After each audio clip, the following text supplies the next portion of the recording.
Hey, what's up YouTube? It's Logan, the metal and beer snob, and I'm hoping I'm becoming synonymous with the cheap metal guy as well. Cause guess what? This is another video about me buying shit on the cheap only at Goodwill. That's right, all the stuff I'm about to show I purchased exclusively from Goodwill.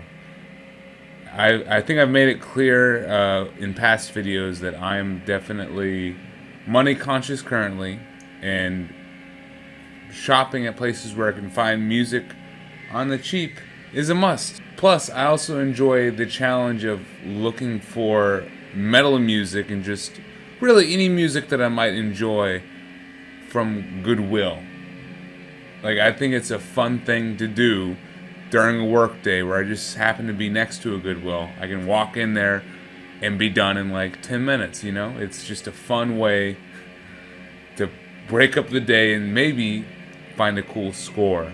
Let's see what I found at Goodwill this month.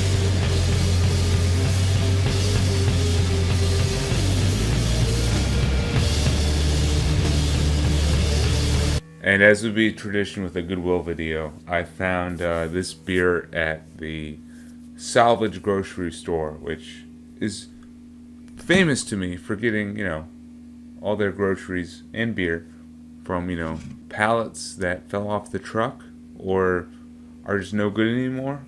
This is Hop Tarts from Duclaw Brewing. And Duclaw is a favorite of mine. And any IPA that dares to challenge Pop-Tarts must be good. Of course, it's like playing Russian roulette. I might open this up and it might explode on me. Let's see. Oh, nope, this is a good one. We're in luck. Of course, now that I know that this is good, the Hop-Tarts, it's like a milkshake IPA with strawberry flavor injected. I believe a bit of lactose might be involved, but it's very rich in mouthfeel and slightly heavy for sure. It's good. I'm not going to complain about a beer that costs, less than $1. Cheers. So yeah, now is where I say that all the stuff I'm about to show, I found at various Goodwills across the greater New Orleans area over the span of probably about 3 to 4 months.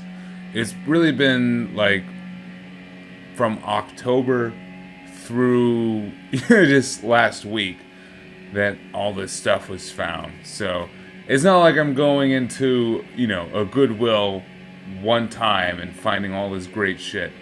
There's been tons of trips to multiple Goodwills throughout this area that has led to this quote-unquote haul.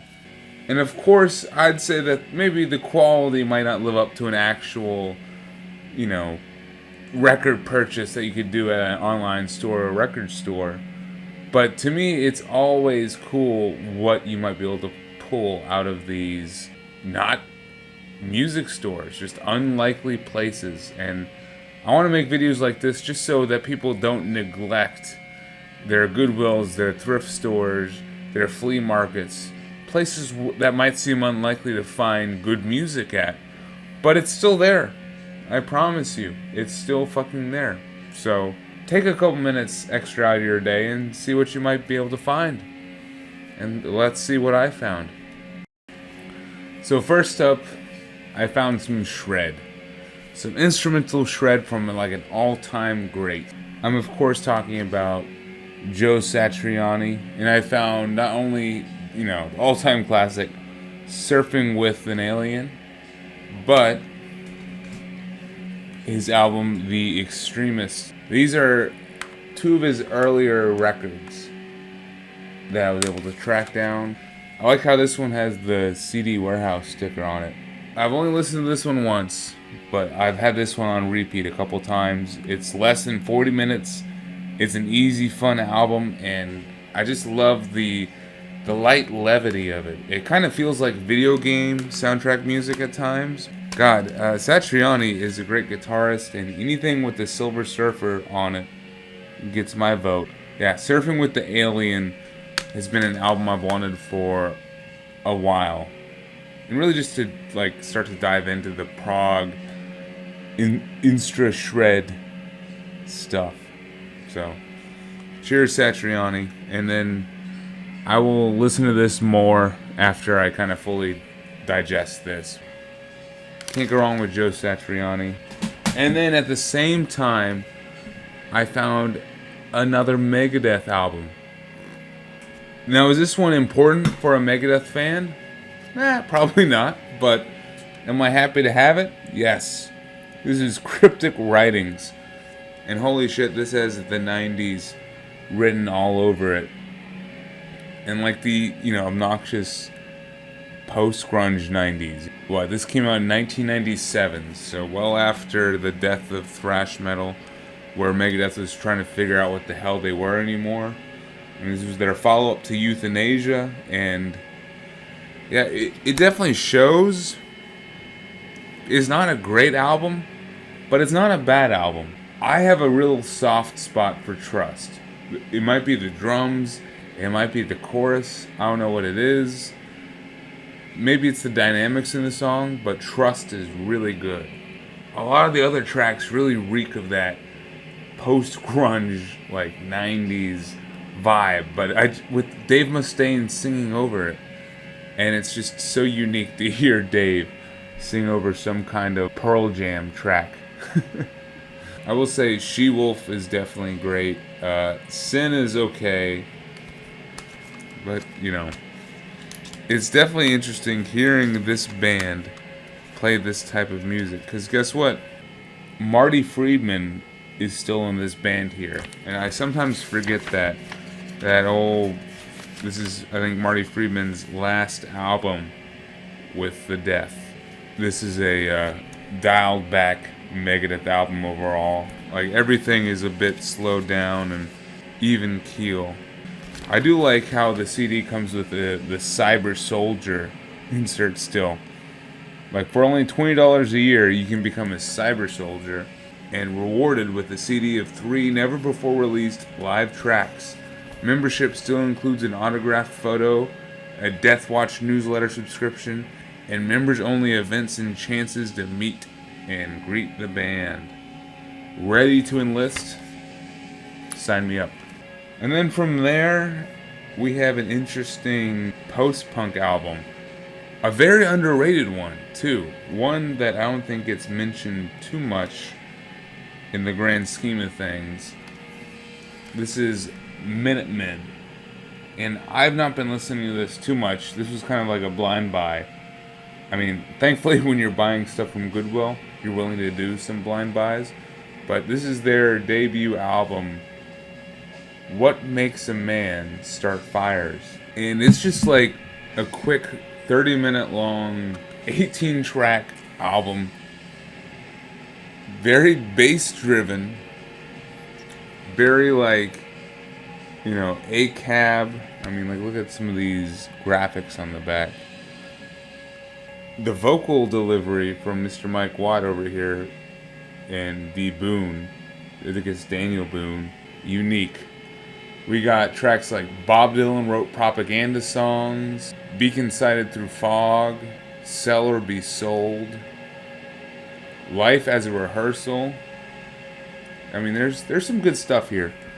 I'm glad to own an album like this, because this is definitely a standout in my collection and unique. Probably an era of punk music I should try to get more of, as this came out in 1982. So, it's a really cool find for CD, and the fact that I found this at Goodwill, I think, cements it. And then what we're listening to in the background, it's so far just been one sustained note with reverb and drums tacked on. This actually might be the single most proud find of this video. We're talking about Boris, their debut album, Absolute Go. Look at this fucking thing. It's an orange jewel case. first off, with like some weird half back sleeve. And this is like a Southern Lord album, Sun 10. So this is like an early Southern Lord release. It's so fucking cool. I'm gonna show the CD separately since that CD is so cool. I'm psyched to have this album. And really it's just 1 hour and 10-minute long song. It's absolutely ridiculous, but they put this out so Dope Smoker could run and get popular, you know, back when it was re-released. Absolute go. Great Boris album.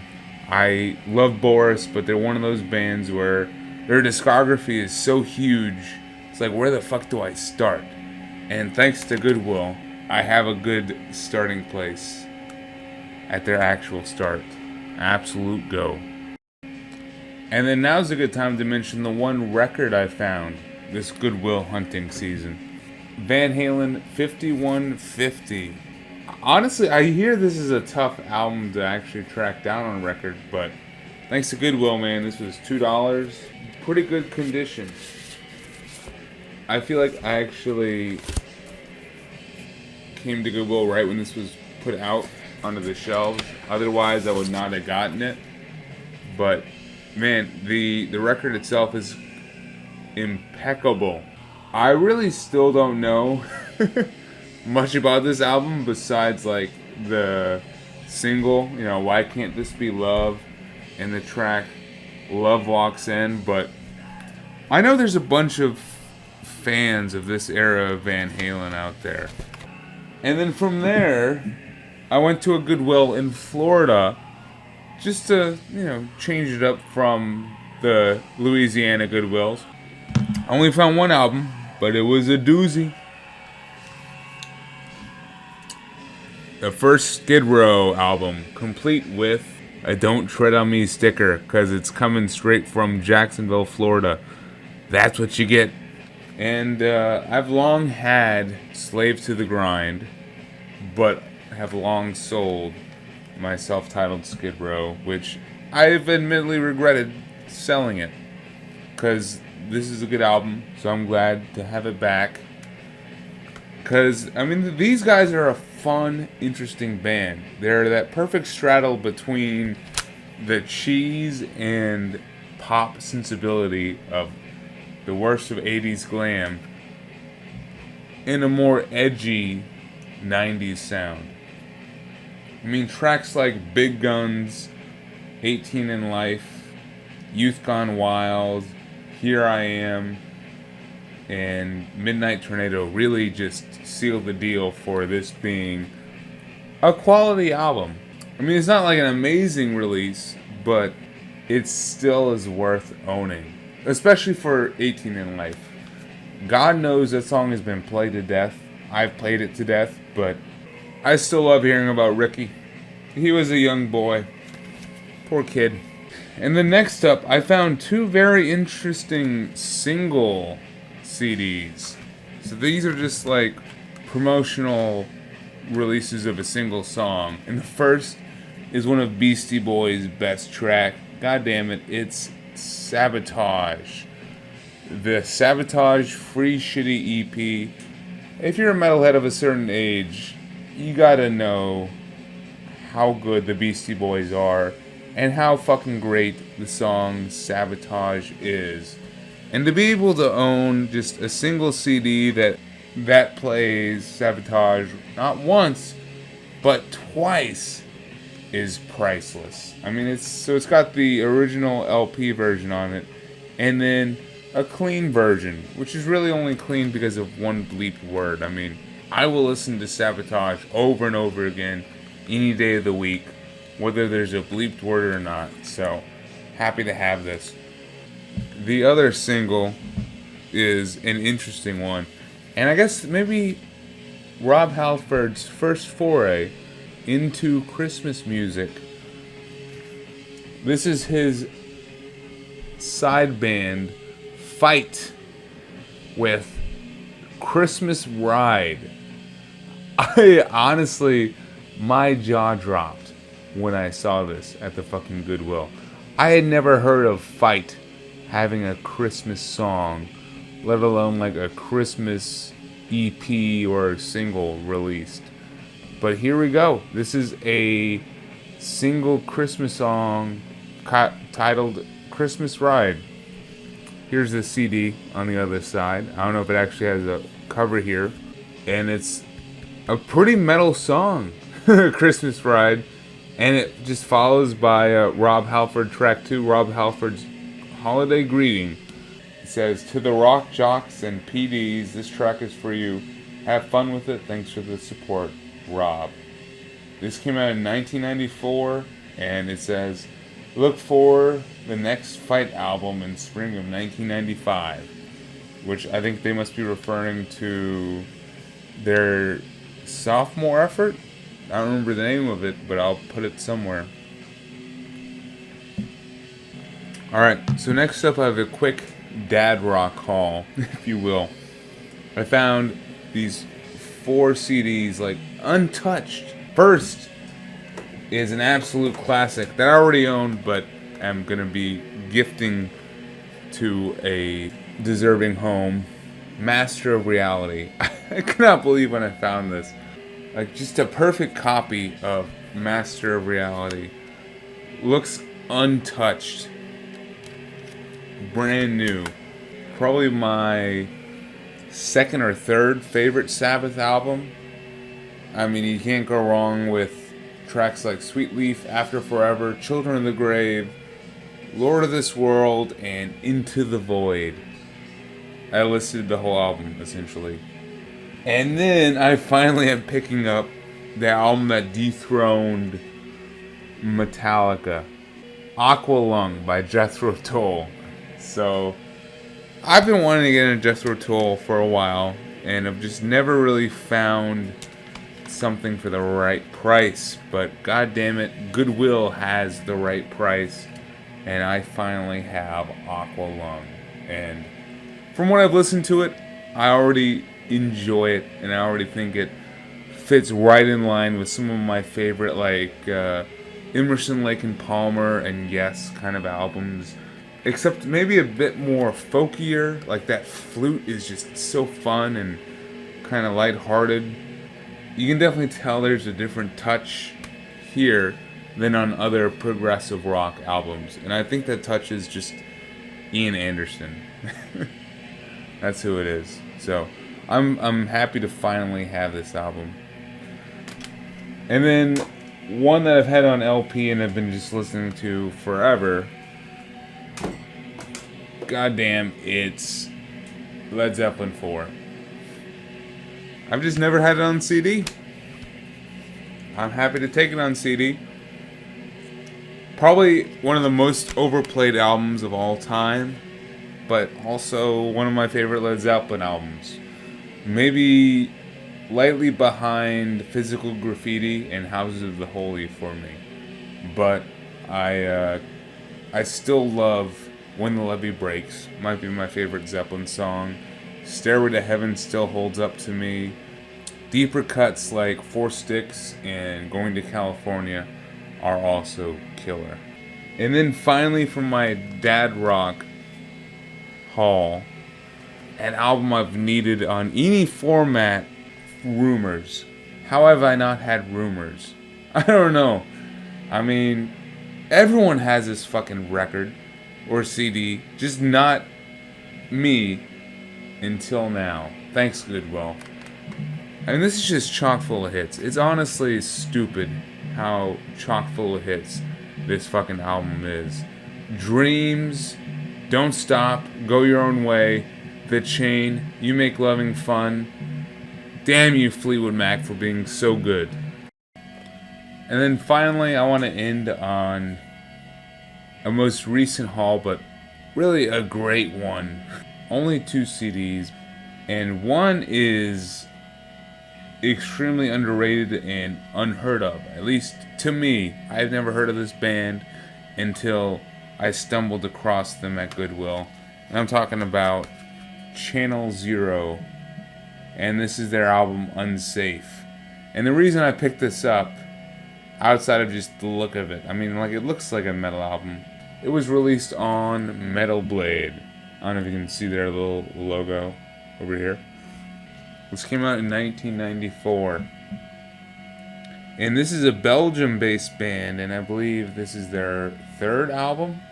It's an interesting release. It's very 90s. Apparently this band was originally a thrash band, very influenced by the Bay Area thrash sound. And then, of course, by the time 1994 comes around, there's a particular band that dominates everything, and that band is Pantera. So, wouldn't you know, this sounds a whole awful lot like Pantera. But actually, to me, I hear a different band more so than that.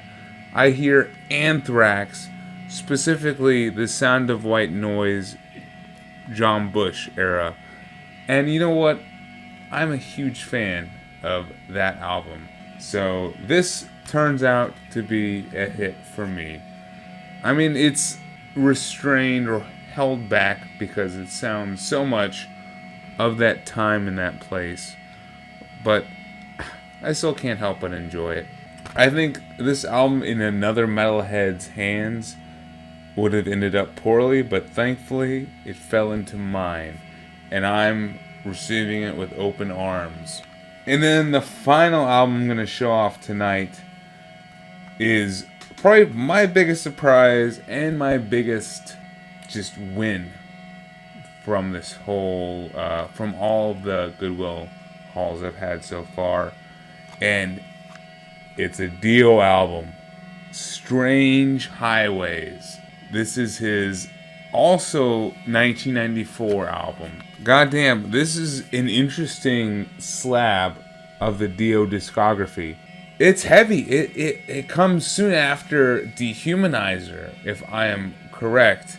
And you can kind of tell the guitars are probably the heaviest for any Dio album, and maybe the most slowed down and doomy. Like, it almost sounds like the Sign of the Southern Cross from, you know, Black Sabbath's Mob Rules in areas. But I've actually really enjoyed this so far, and I've heard, you know, people talk mixed things about this era of Dio. I'm going to say that this album, I think, is a hit.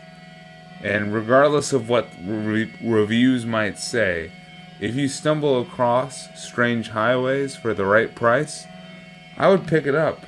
I think this is a good album, and I'm happy to be able to continue to grow my Dio collection.